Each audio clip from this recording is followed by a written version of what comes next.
pagi. Pagi Sus. Benar dengan Ibu Ama ya? Iya. Ibu Ama, perkenalkan, nama saya Laila Hidayah. Biasanya dipanggil Laila. Saya merupakan mahasiswa praktik dari Poltekkes Kemenkes Semarang yang sedang bertugas untuk mendampingi Ibu di rumah sakit ini. Sebelumnya Ibu apa kabar? Apakah kabar Ibu baik atau Ibu sedang tidak baik-baik saja? Saya sedang tidak baik-baik saja Sus. Saya merasa tidak enak, banyak suara yang mengganggu pikiran saya. Seperti itu ya Ibu. Kemudian dengan adanya suara dan pikiran tersebut, apakah tidur Ibu nyenyak? Tidak sama sekali Sus. Seperti itu ya Ibu. Kemudian apakah akhir-akhir ini Ibu sering merasa terganggu dengan pikiran dan suara-suara tersebut? Baik, ketika pikiran dan suara-suara tersebut muncul, apa yang Ibu lakukan? Saya belum mengetahui apa yang bisa saya lakukan Sus. Saya cuma berteriak ketika suara itu muncul dan berteriaknya itu tidak jelas Sus. Baik, seperti itu ya Ibu. Nampaknya Ibu belum mengetahui bagaimana cara untuk mengendalikannya.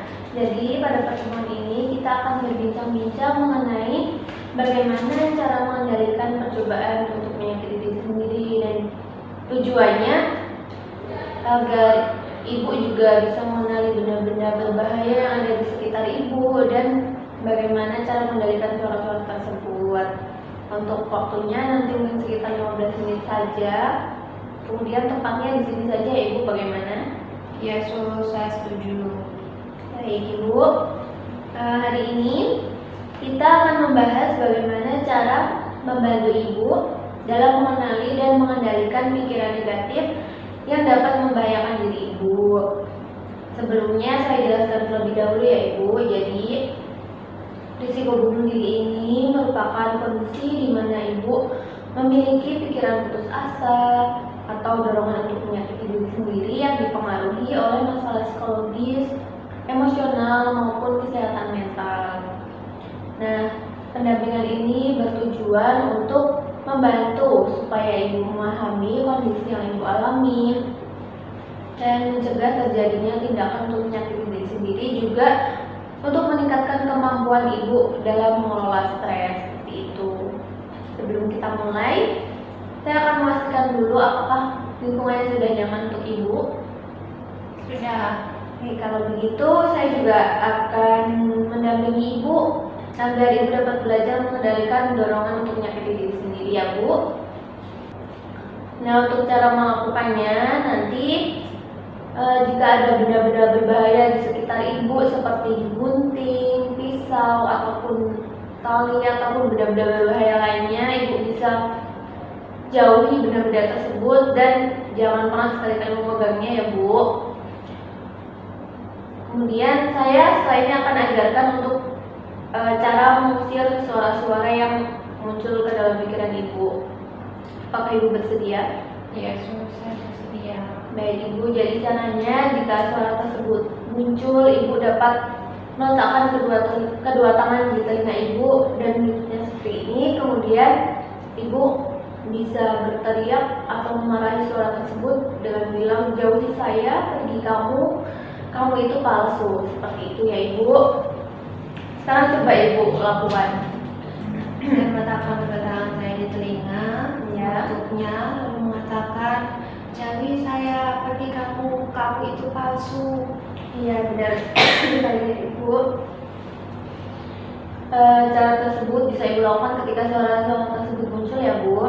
Nah, dengan cara ini Ibu akan dapat lebih bisa mengendalikan suara-suara tersebut sehingga dorongan untuk menyakiti diri sendiri dapat berkurang. Nah, mungkin itu yang bisa saya ajarkan Bu, bagaimana setelah Ibu bisa mengetahui benda-benda berbahaya yang mungkin dapat menyakiti Ibu dan bagaimana cara mengendalikan suara itu.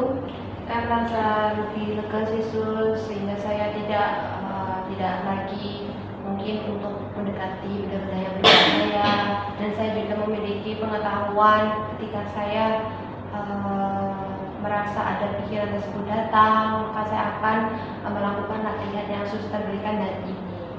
Ya, seperti itu ya Ibu. Kemudian kalau Ibu sudah betul-betul paham, coba Ibu sebutkan apa saja sih benda-benda berbahaya tersebut. Seperti tali, lalu Ya. pisau dan gunting serta yang lainnya. Iya, benar sekali ya Ibu. Kemudian bisa coba Ibu praktikkan bagaimana cara mengusir suara-suara tersebut ketika suara itu muncul. Menutup kedua telinga saya seperti ini, lalu mengatakan, jauhi saya, pergi kamu, kamu itu palsu. Ya, bagus sekali ya Ibu. Nah, selain dengan kata-kata itu, Ibu juga bisa ganti kata-kata lain yang menurut Ibu kata-kata tersebut tegas, seperti itu ya Ibu. Ya, sus.